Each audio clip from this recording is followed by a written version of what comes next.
Christmas 2013 may be over, but the shopping continues. Retailers hoping to get rid of their inventory and boost their revenues before the end of the year are offering deep discounts. Here with me to talk about this year's holiday shopping season is Miro Kopec, a marketing professor at San Diego State University.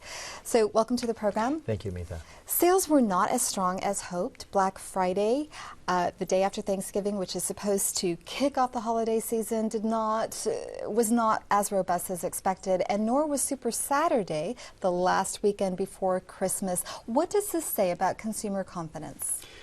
Well, it says, basically consumers are not confident, and there's a lot of factors why consumers are a little bit concerned. They started out 2013 pretty buoyant, very confident. They were buying cars, they were buying appliances, and as things occurred over the course of the year, higher payroll taxes, higher sales taxes, the incomes didn't really rise as quickly as they had hoped. There were a lot of other factors that impacted the budget deal in Washington, created a high degree of uncertainty. Were certain benefits going to be continued, like, for example, extended unemployment benefits, or what was going to happen to my health care costs in 2014? So all those things kind of made consumers cautious in the last half of the year. And certain retailers like Target, Walmart, and Kmart all were concerned already 6 months before the holiday season. What about this compressed shopping season? There were fewer shopping days between Thanksgiving and Christmas. What effect did that have?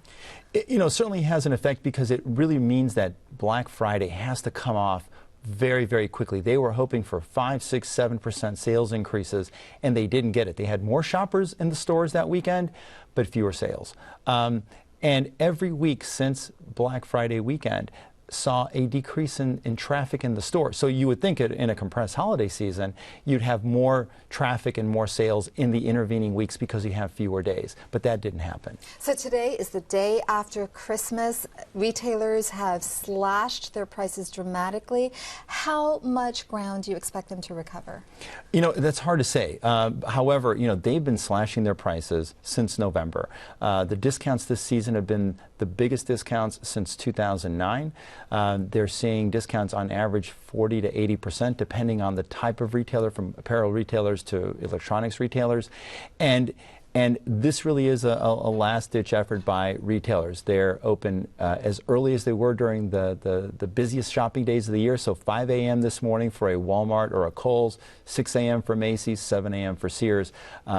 They're ready for these last 5 or 6 days to move inventory. Let's talk about Target. There was a security breach. The debit card and credit card data of as many as 40 million customers has been stolen. How do you expect this to affect Target's sales? It already has affected Target sales pretty negatively. This past weekend, Target sales traffic was down almost 5%. Sales were down 3.5%, 4%. And this is a pivotal weekend for Target. It's going to impact, because their consumers, these are 40 million consumers, a lot of them use debit cards. These debit cards are being replaced by banks. They have to be replaced. And so they're buying with cash. So there's less money available for these consumers to shop. And it's impacted consumers in other mass merchants, Walmart or Kmart as well. So especially that lower middle class consumer group is going to be a little bit reserved the next couple of days. Now, Target is offering a 10% discount to shoppers. Is that going to have an effect? I don't think it is. I think they're offering credit monitoring services, especially for credit card holders who, for consumers who use credit cards. But I don't think that's enough to really build back goodwill.